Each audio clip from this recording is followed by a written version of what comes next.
and upload it. Great, we won't forget that way. Then I'm happy to monitor the chat for you, as well as letting folks into meeting, or if they're having any TA or technical whatever difficulties. And we can always trim up this video to cut any lag time while we wait to get started. Okay.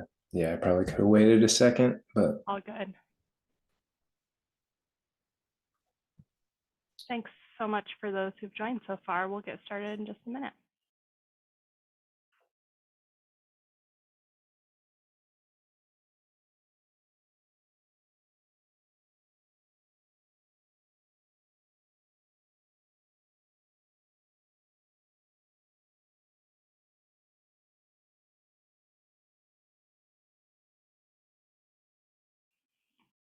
Hello, everyone. We'll get started in just a minute. If you want to put like your name and your organization in the chat, that'll be super helpful to Ben and I to know who's in the room. and I already put the confidentiality agreement for the PIT, the link there in the job form. If you haven't filled that out yet, it'll be at the very top of the chat, and I'll drop it in again at the end. Great. I think most of us can't see the chat when we come in a little bit later, so that will be super helpful, and I'll see if I can get some links in there too.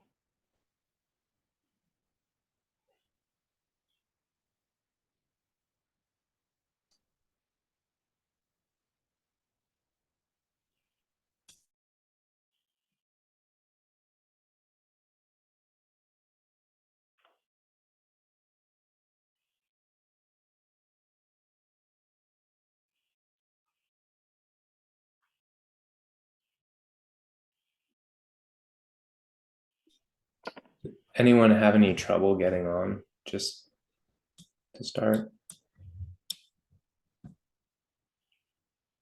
like folks are shaking their head no. I love seeing names. I don't know everybody on this call, which is really exciting. So glad to have you all.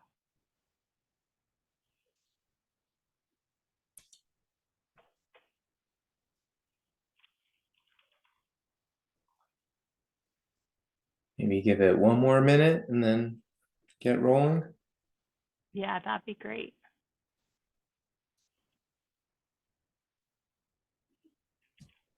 While we wait to get rolling, I just wanted to point out that Homeless Leadership Coalition worked on a revised website. And so if you haven't visited our website, it is no longer as ugly, maybe, as it used to be. It definitely got a facelift, a little bit prettier, a little bit more useful.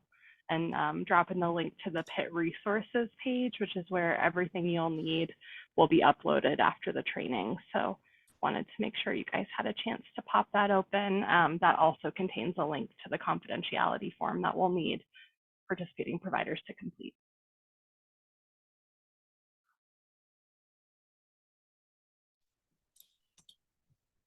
All right, then we've got about 15 folks. I can check the registration and see if we're waiting on anybody, or we can go ahead and get started in the interest of people's time. I defer to you and what you would like to do.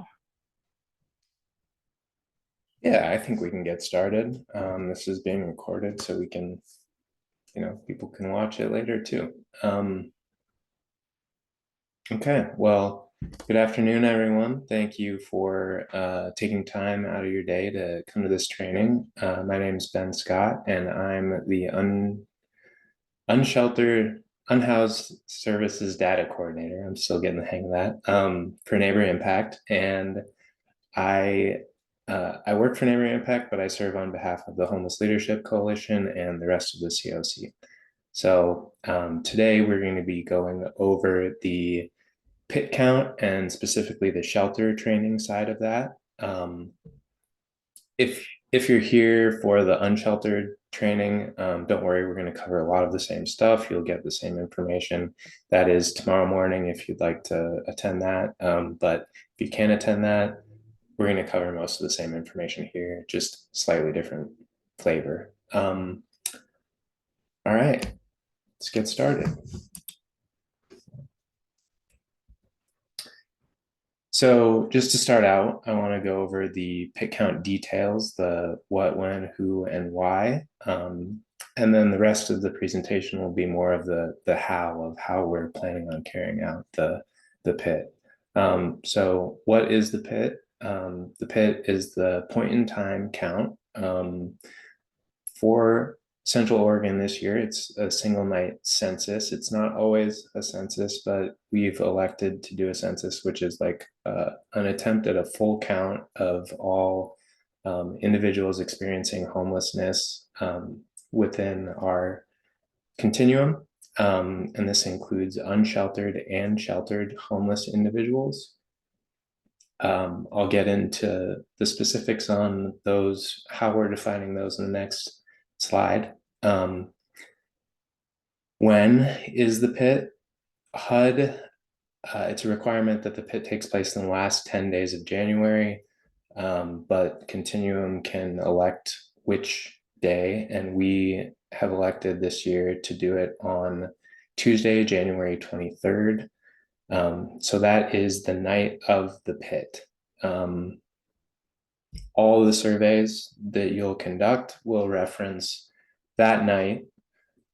That being said, the pit will actually be carried out over the course of a full week from the 23rd, starting Tuesday to Tuesday. And again, everything is referencing the night of the 23rd, but we have more time. And that kind of overlap of the weekend is by design a little bit. It allows our street outreach teams to get to some areas that they wouldn't normally have the opportunity to do over the weekend. And it also gives us Monday to kind of assess if there are any holes in our coverage of geographic coverage of the continuum. So who's involved with the pit?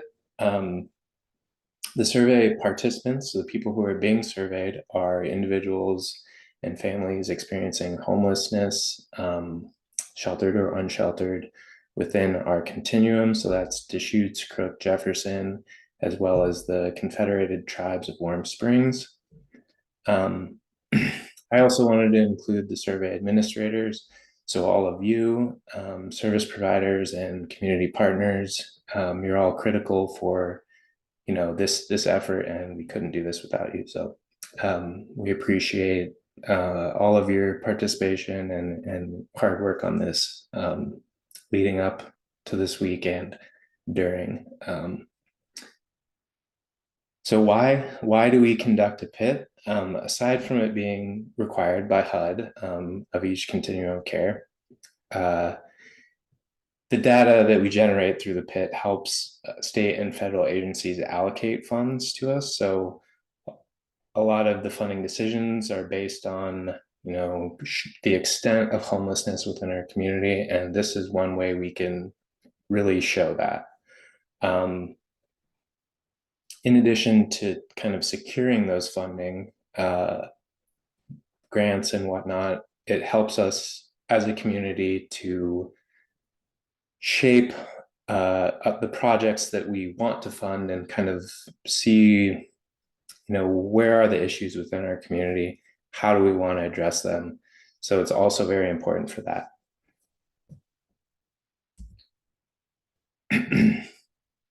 So getting into definitions of sheltered versus unsheltered. A sheltered homeless person is an individual or family living in a supervised, publicly or privately operated shelter designated to provide temporary living arrangements. So this includes our congregate shelters, transitional housing, jail, emergency shelter, things like that. Unsheltered individuals are folks residing in places not meant for habitation. And that's including like outdoors, BLM land, forest land, cars, abandoned buildings, and recreational vehicles without hookups.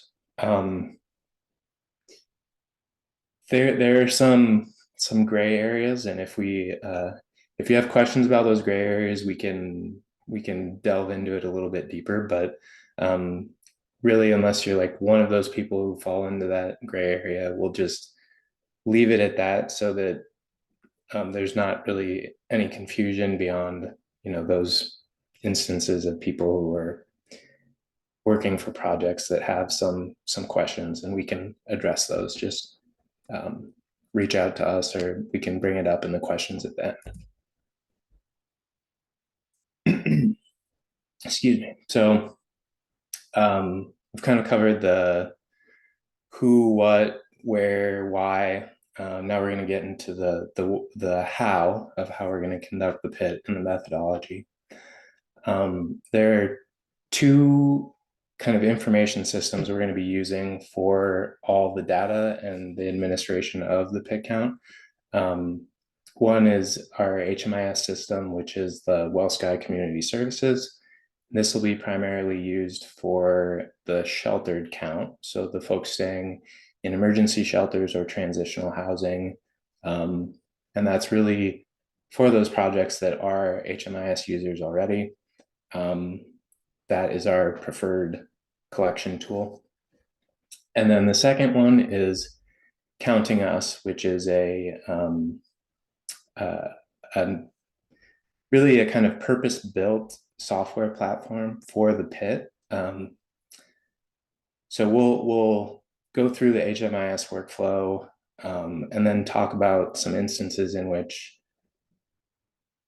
you all who are predominantly working in shelters, I'm assuming, would use Counting Us instead. So to start with the HMIS workflow, as we said earlier, most of the shelter count will be entered into HMIS. For one, it's already required of many of the shelters participating in this as just part of their funding. And we want to encourage the use of the system and prevent you from having to do double entry. So if you're collecting this in pen and paper or, the Counting Us app, we're going to need this entered in HMIS anyway. So we might as well use it and really improve that data quality on that side. The good thing about using HMIS is that it's should be just in line with your normal workflow, and you can really get started on it now. So some shelters, we're a couple weeks out from the pit, some of your clients will be here likely that night. You can start getting those HMIS records up to date and filled out completely, and really have a good jump on a lot of the data entry coming into the pit.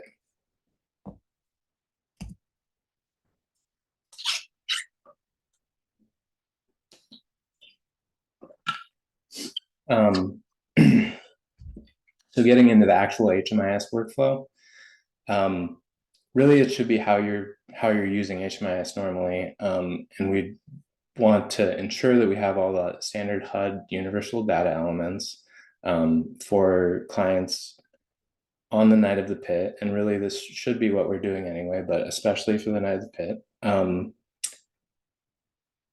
What you'll do is do a standard entry into your shelter for that client, and just double check kind of within the client profile that all their demographics are filled out, especially veteran status and prior living situation. Those two are especially important kind of after the pit when we're looking at the analysis and summary information. We want to know, veterans are an important kind of subpopulation that we're working with, and we want to know about unsheltered, coming from where people are coming from as they're in the shelter, and kind of it gives us some context of the experience of the population we're working with and trying to serve. So beyond the normal, just filling out the demographics within the client profile and the standard entry into your shelter, there is a supplemental community questions assessment that can be accessed through the client profile. If you go to their entry exits and click on the entry, it's not there at the moment, but we will be adding this supplemental assessment that is consistent with all the questions that will be asked by the unsheltered folks, so that we're collecting the same information, and we have that to compare and analyze after the pit. These are just some screenshots to help guide where that assessment is, how you would access it through the entry exit. So as we mentioned earlier, HMIS is what we prefer. If you're using HMIS, we really want you to use that, get quality data in there, so you're not having to do it twice. But we know that there will be some instances where you may use Counting Us, even if you are using HMIS primarily for your sheltered. So just to start with a little background on Counting Us, it's again a survey software with a long history of use for PIT, kind of developed specifically for PIT counts. Symtech, the group that developed it, has worked really closely with HUD and has a long history of supporting this effort. You can use mobile versions, either iOS, Apple, or Android through the Play Store. And something else we wanted to point out this year and be just highlight is that you don't need to do it on a mobile device. If you're sitting at a desk, for example, calling people, it might be a lot easier to do it on a computer. So there's also a browser-based version that you can access at counting.us. And it is the same. It's just kind of weird because it's like a mobile app that's stretched across your full screen, but you can, resize and do what you need to do to make it work for your eyes. And yeah.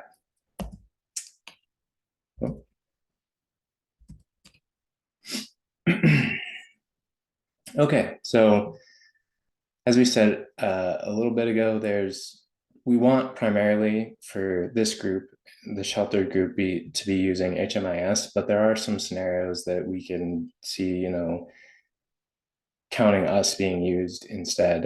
The first one is if a shelter is not an HMIS shelter, they're not required to use HMIS by their funding, then Counting Us is an option. That one's pretty straightforward. Scenario 2, say a client enters your shelter after the night of the pit, they haven't been surveyed yet. You'll do your standard HMIS entry for that client for, the period of time they're staying there, but that stay won't be included in the pit through HMIS. So at that point, if you're a shelter provider, you can utilize Counting Us to capture where they actually were on the night of the pit. So that's one scenario. Just through some conversations with people, we could see that could happen. Another would be, again, you're providing services to someone who's not staying at the shelter necessarily, but you have contact with them in some way and they're not being captured in HMIS, then go ahead and just use Counting Us. And so that's why we also want to cover this too, because you all are in contact with these folks on a regular basis, and you'll be able to maybe tell when it's appropriate to do this and use the Counting Us app. If you think of any other scenarios that you might have questions about, again, we can bring that up at the end and we can talk through some of these. All right, so Counting Us setup is pretty straightforward. This is a mobile app, but it is the same workflow, whether you're Android, Apple, or in the browser. You'll need to register, submit your registration information, and then click choose count. Once you're registered, log in, and as you can see, this is an old pit count from 2021. So in this instance, you'd log in, that might be the last time you accessed it, or I don't know, but you'll hit change count. And then you'll be able to select a new count and enter the setup key CTLOR24, Central Oregon 24, and then join. And that will set you up with access to the 2024 pit count. Once you're registered, logged in, and set up with the 2024 count, you can hit get started. Then you'll be prompted to select which survey you'll want to use. There's unsheltered survey, unsheltered person observation tally, and sheltered survey. Unsheltered is going to fit that definition we went over earlier. So someone living outside locations, cars, abandoned buildings. And then sheltered would be someone who is in a transitional housing or emergency shelter environment. Again, for the most part, we're hoping that we'll be using HMIS for this, but there are some instances in which you might do a sheltered survey for through Counting Us for someone who was staying in a shelter. The unsheltered person observation tally, we really want to be a last resort. It's like if you're encountering someone and they are unable or just completely refuse to do it, go ahead and use this one. But if it's like they're refusing a couple questions, we really want you to try to administer the full survey and not go to this tally. This is like, you're just not getting any information beyond like seeing them, encountering them. They don't have time to do it. So keep that as a last resort. It's not as good quality of data. It doesn't give us as much information. And so we just prefer you at least attempt to do one of the full surveys. Once you select the survey, you'll be prompted to select either an individual or household. If you do household, you'll need to enter the number of adults and children. And then if you selected sheltered, you'll be prompted to enter the project type, so emergency transitional housing, that sort of thing, and then the organization you're working with. If you get into the app and you're testing and playing with this and you're not seeing your organization that needs to be there, let us know and we'll work on getting that set up for you. The next step before the survey will be to record your location, and there's these 3 different ways. One is through sharing your GPS location with the app if you're on a mobile device. The second is kind of dropping a pin on a map, and you can see there's Google Maps through there. So just kind of scrolling around, dropping it where you need to be. And then there's always the enter an address, and at the very least we want city and state. Even if the first 2 aren't working and you don't have the exact street address, try and get us as close as possible, and really at the very least city.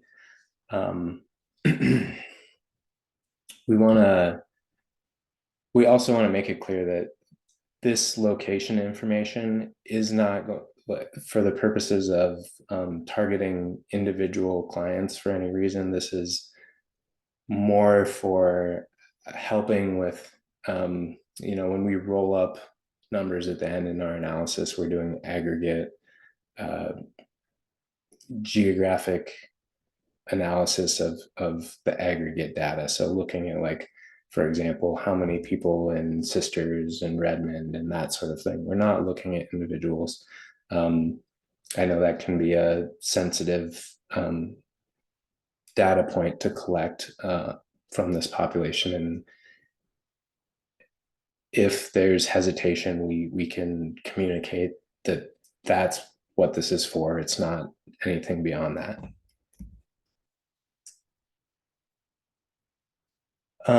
So finally, you get to conduct the survey. The first question is conditional. So if they have been interviewed before, the survey will end there. If they're not comfortable providing their full name, you can use the first three letters. Unfortunately for me, this wouldn't provide much anonymity, but it's an option if people are hesitant, or just collect initials too. Just something to help us deduplicate once the data's in. And then again, if someone's refusing to answer or hesitant or just not wanting to answer specific questions, go ahead and select person refused, and just don't leave them blank. It just helps with the completeness of our data and our analysis in the end.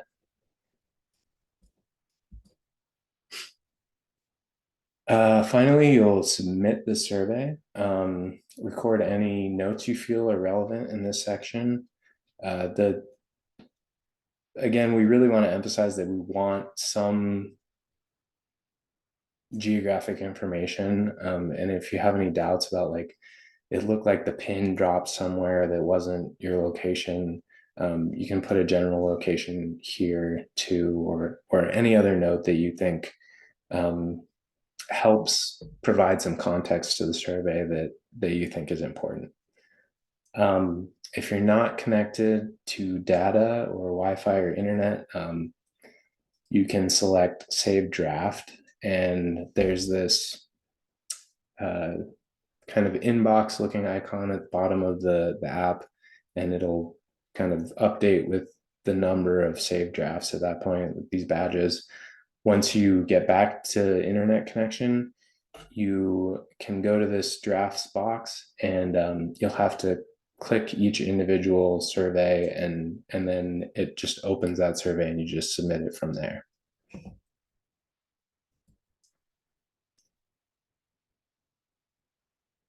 And that is about it for all the methodology. The two data systems we're using.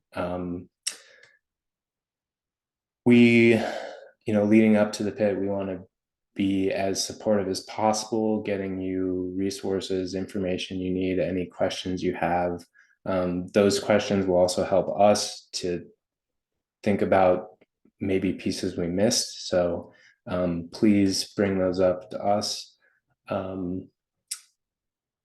If you're interested in borrowing an iPad, Neighbor Impact has a handful left at this point. There's not many, so please reach out quickly if you are interested.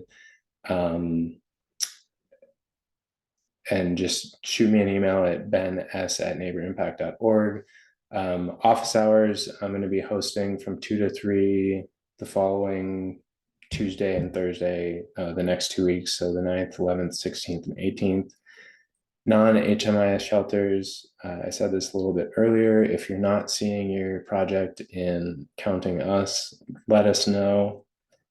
Fill out confidentiality agreements and get set up and test things, and please try and find those kinks and those wrinkles and break things before we're actually doing the pit, because that just helps us be prepared for those things and be ready when they come up.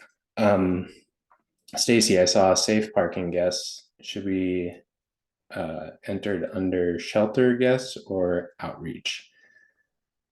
This is a difficult one. This is one that falls into that gray area, because we know the HUD definition of kind of depends on your connection to hookups and things. And what I would, I guess, say is, I think if it's an HMIS project, we kind of want to treat them as shelter. So like transitional housing, we're treating Redmond Oasis Village and Central Oregon Village as sheltered. Perfect. Thank For you so much. Ben, I don't know if you got out how you wanted to tabulate safe parking. It probably depends on the type of facilities provided. yeah, I think if there's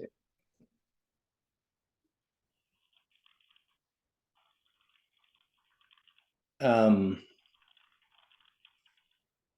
think that would be unsheltered. I think that's what our yeah, Oasis in Central Oregon, sheltered, safe parking, unsheltered, I believe. Even though those are very like Oasis and Central Oregon villages are very close to safe parking. It's kind of just how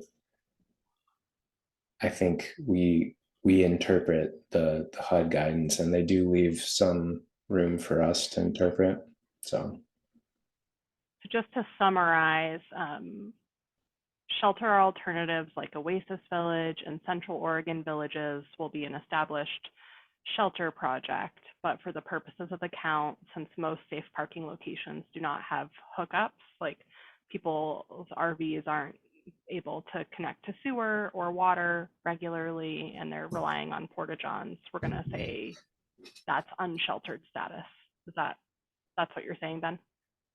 yeah, and sorry, I probably made it more confusing by bringing up Oasis and Central Oregon villages, but that's kind of what we're trying to assess there.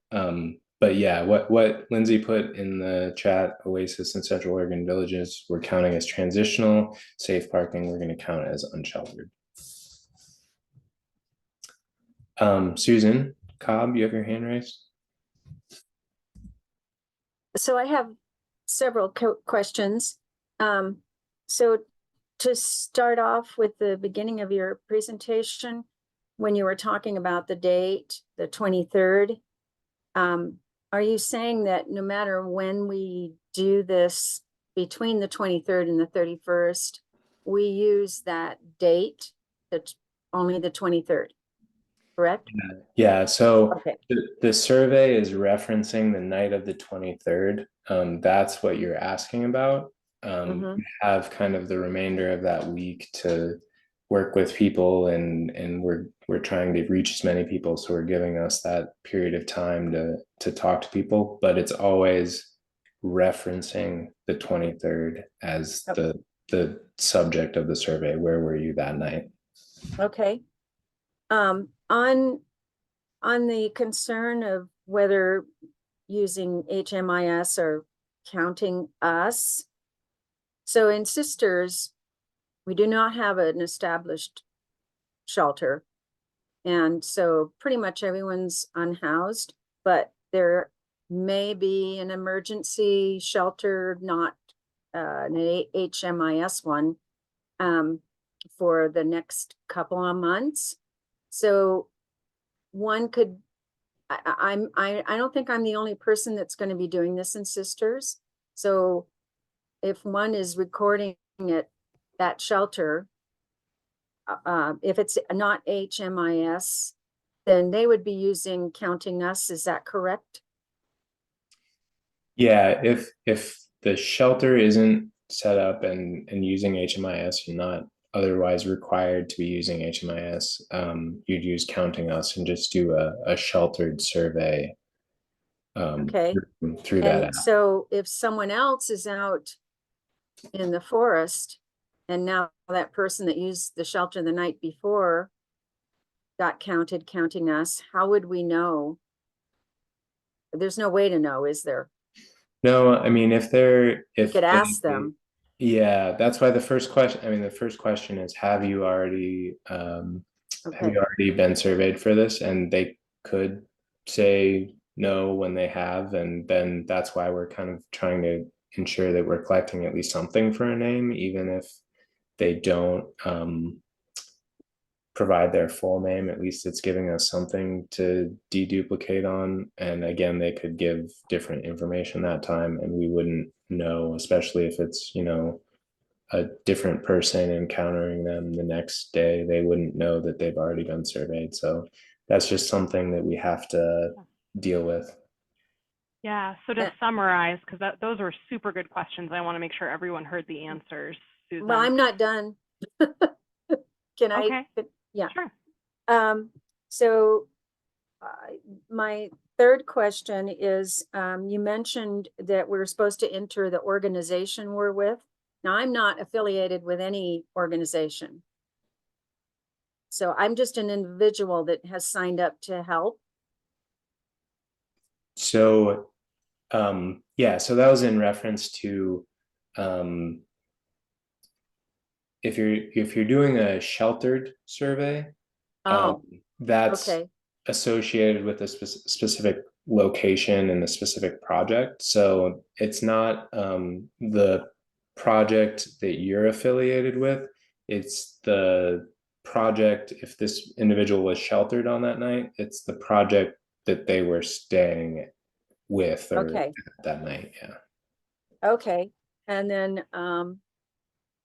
I think that might be my last question. Hold on. Yeah, that's it. Just those three questions. Thank you, Lindsay.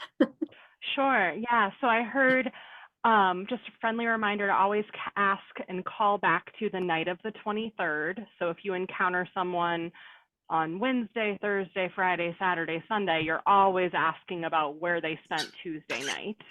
So that should help with deduplication if we're always asking consistently about the night of the 23rd. Then for like unsheltered individuals, like you were mentioning, Susan, in the forest, we want to make sure that we're linking you up with the outreach teams that are going to be doing counting in Sisters so that we coordinate those efforts, because we don't want to bump into people repeatedly because they might get frustrated or feel uncomfortable. And then Ben's point about that first survey question is always going to ask if you've already been counted. So that should help with deduplication along with at least those first couple initials and name. And so that we go through, and that's a big part of why it takes so long for the data to come out afterwards, is that's part of Ben's fun job, is culling through that data.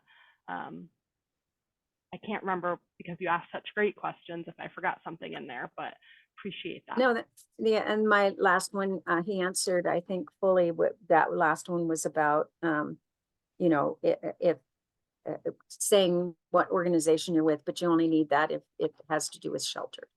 So, Yeah. but I do now have a follow-on question. Based on what you said, Lindsay, is it all right if I ask? Yeah. So you had mentioned an outreach team in Sisters. So how do I get connected with the outreach team in Sisters? Yeah, they are planning to count through the Kiwanis Food Pantry hours as well as through their scheduled outreach. Like we have teams across the Tri-County area who go into the forest and have clients that they work with regularly. And so we wouldn't want people on foot who don't already have relationships with those clients, like seeking them out. So we'll want to make sure that we connect you with, it's being led by the Deschutes County Homeless Outreach Services outreach providers, and then a contact that we have over at the Sisters Kiwanis. So we'll have to make sure that we get you in touch with them so that you're okay. Adding to that effort. And then if you're affiliated in any way with emergency shelter operations, I think we just want to stay in touch because it is January. And if you guys do open up in a temporary space, we want to get that identified as like a project shelter in the Counting Us app, just to help us understand who showed up those nights and make it a little bit easier for Ben and team to know where that data came from. Okay. So, okay, so someone will be contacting me, or am I to do something to make sure that happens, Lindsay? Yeah, Susan, let's make sure you and I just connect at the end of this. Okay. Yeah. Thank you. Annie, I'll pass it to you. Hey, Ben, this is Tony. Can you hear me? Yes. Yeah. Do you care if Annie goes? We were just sorry. No, Tony can go first. That's totally fine. Okay. Okay. Sorry, I didn't raise my You're hand. good. I'm on my phone and there's construction behind me at the center. So, Ben, earlier in the presentation, I heard for the sheltered count, obviously we're going to be pulling data from HMIS, but I believe that I heard that for every client that's there that night, you want us to go in through the client profile and create the, I don't know what it's formally referred to, the sub questionnaire or what have you. Did I hear that correctly? Yeah, so there's an additional assessment that has like beyond the demographic data. Oh, okay. Okay, so my question would be, Ben, that, okay, we have a client there, we've already done their demographic intake and whatnot, and then we go to start the additional questionnaire that night, and they're like, no, thank you, I don't want to participate. We just basically shut it down there, and you'll pull whatever you have on them from HMIS? Yeah. So the plan is to really, we're doing a pretty standard poll from HMIS, just the stays on that night, and then the assessment will have to be kind of an additional report that we're pulling out. But I mean, if they're refusing, it's just like any other survey that they can refuse any question, any given question. So if they're refusing that additional assessment, I guess just do the best you can to get the data that you can. Okay, and that's done. So the additional question is not something that we can have as a kind of a sidebar form. We actually have to be in HMIS at the moment of having this interaction with the client. We'll provide the like a printable form that, so you don't have to literally be sitting on HMIS to enter. Okay, perfect. I realize that kind of I guess it kind of contradicts what we're saying about not doing double data entry, but if that's the workflow that you need to use, yeah, that's fine. Okay, Yeah. so then we would just take data off that additional questionnaire form and then enter it in to HMIS then if we needed to. Yeah. Okay, super. And we'll make that supplemental assessment available as soon as we can, so that you have it. And like, if you know someone's gonna be with you that night, you can go ahead and start collecting that information too. So Perfect. Thank you. yeah, thanks, Tony. Annie? Just to clarify Tony's question, if someone is refusing, do you want us to just not open that supplemental assessment at all in HMIS, or open it and then note like client refused or client doesn't know, or just leave it alone? You know, if they're like refusing the entire survey, I don't see much point in filling it out, to be honest. I'd just say, like, if even if you can get a partial, but again, if they're refusing the whole thing, I wouldn't worry about it. Just do as best you can. Okay. I kind of have a lot of questions as well, so I apologize. That's For like, there will be obviously be certain instances where we'll be using Counting Us.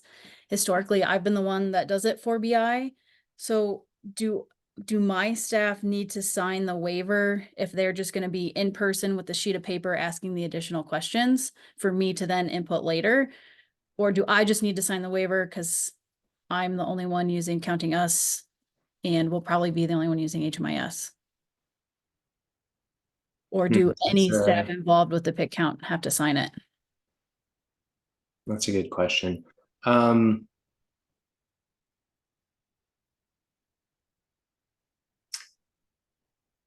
So does it make it easier if it's just a jot form and you can just punch in initials and it's not like a paper that we're asking you to sign and send back. It's a pretty minimal, commitment to fill that out. You know, Um, I'm thinking about it, Annie, and I'm thinking about the purpose of the confidentiality form, which is like when we have people who aren't normally touching sensitive information and aren't normally expected to keep sensitive information sensitive, we need to communicate the need to protect that. I feel like if these are staff and volunteers who've completed all your other confidentiality training and expectations and know to hold client information tight,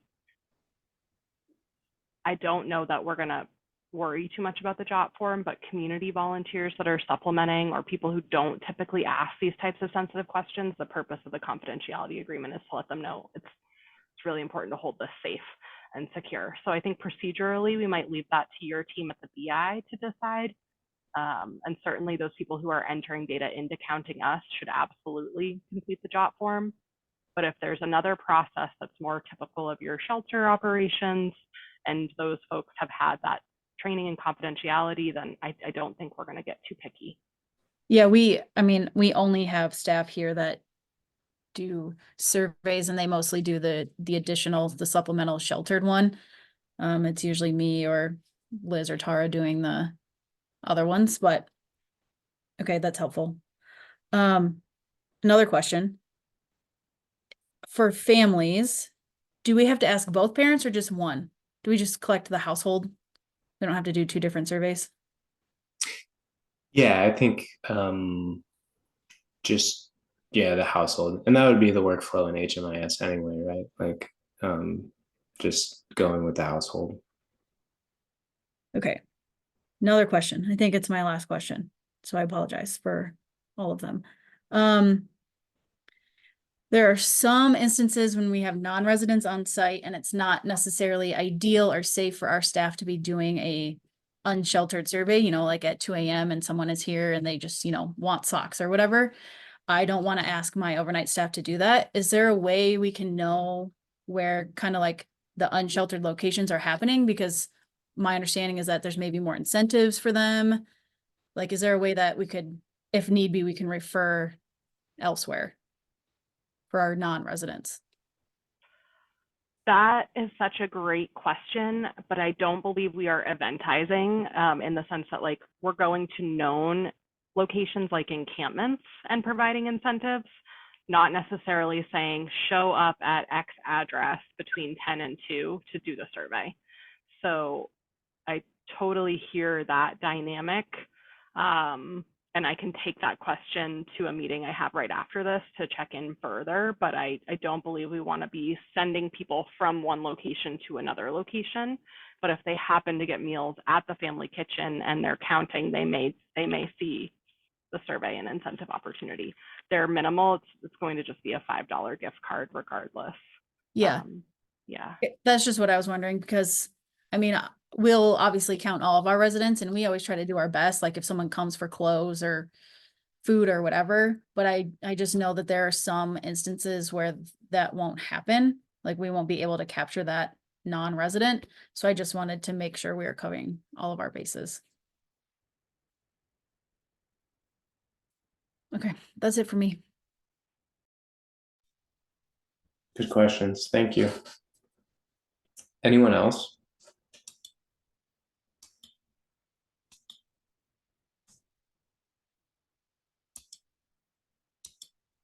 We have about 10 minutes left. So Ben, I'm wondering if you could kick back to the slide with the to-dos and like the office hours, because I think those are great opportunities to ask further questions. So Ben's available if you guys want to request an iPad to borrow for the purpose of the account. We have a limited number, but that could make counting on the ground a little bit easier. Or if, like Annie said, you've got some sort of walk-in procedure that happens. Office hours 2 to 3 p.m. on the listed dates. Please complete the confidentiality agreement if you're using Counting Us, and go ahead and test drive things. You can go ahead. Ben, is it live now? Like, could people download the app now and try to log in and play around? Yeah, so the test site is or the test survey is open, and I've entered a couple just to test things out. So yeah, I believe it's open, and if it's not, let me know. If you have any trouble getting in, let me know. One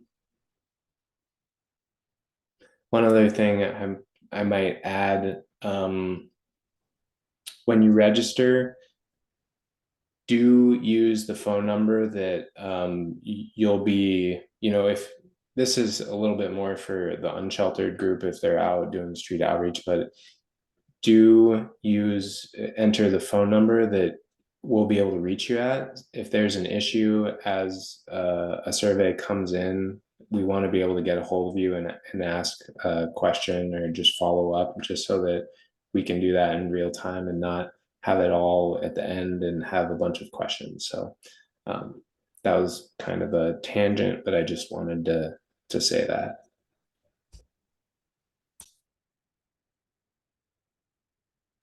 Sorry, I have one more quick question. If someone does intake here after the 23rd and they say they're unsheltered on the 23rd, and I ask them to do the unsheltered survey and they refuse, I do an observational one, correct? So they're still counted. I just don't have as much information. Okay, thank you.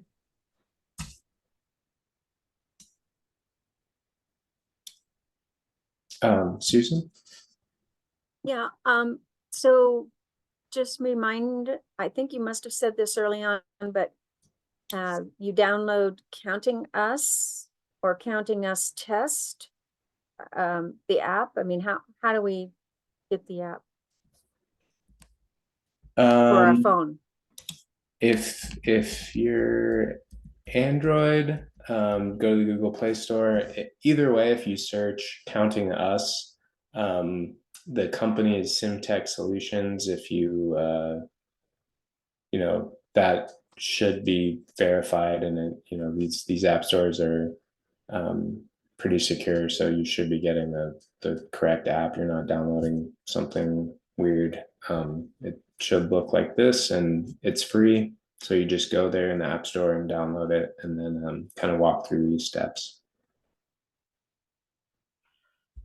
I'm gonna take over sharing just for a second so that you can see the tip sheet as well. So on our website, there is a cheat sheet for how to download the app as well. Oh, okay. And how will I know it's the testing one? It's just going to be the only one available? Yeah, so when you do okay. Central Oregon, when you join that account, it's basically in test mode until we finalize it and switch it to active. And what that does is when we make that switch to active, it clears all the test data, and then we can start fresh from there. Thank you. Hi, Ben. This is Dale in Warm Springs. Hey. Hey, I have my Counting Us app from last year, but it's not showing me the test. It's just saying I need to enter a setup key. Did you try the CTLOR24? No, because I probably forgot that. What is it again? CTOR24? CTLOR. Capital C. Small T. I'll put it in the capital C, small t, small L, and then what was the rest of it? Capital O, small R, 24. Oh, thank you. I think that's correct. You can shoot me later if I'm wrong. It is listed on both the cheat sheet and the tip sheet that we'll be uploading, and then it is case sensitive.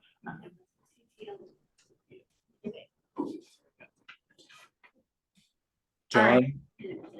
Yeah, hi. So I used my same phone last year. I assume it's a 23 password. So it's telling me I'm already registered, so it won't let me register under the 24 password.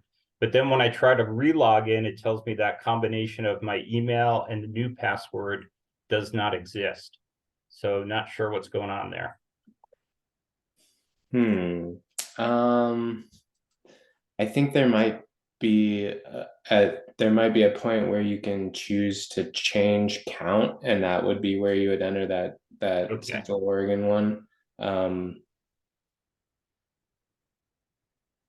Okay.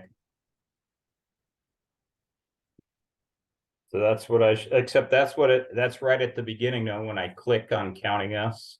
I get password and email and then enter your password. And so I'm kind of stuck at that point because it won't take the new one with my old email address. The new password. Yeah. It's telling me that combination doesn't exist and I'm already registered. So maybe I need to go in on the 23 and then change the count. Yeah, I think it's the same. I don't think you have a different account for the two. Try the old password and then try to find your way to like the change count page. Okay. Was last year the same except 23 instead of 24? Yeah. Yep. Okay, I'll try that. Okay. If that works.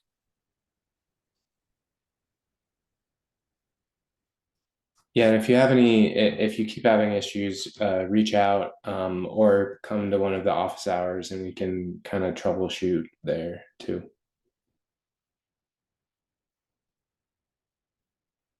Well, I want to say thank you to Ben for leading this sheltered count training. We're going to trim up the recording and put it on our website at cohomeless.org underneath HLC resources and the tab for point in time count.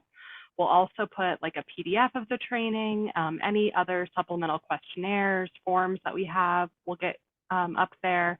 And then I wanted to point out that if you are doing an outreach event, your gift card incentive survey is due by January 12th, I believe.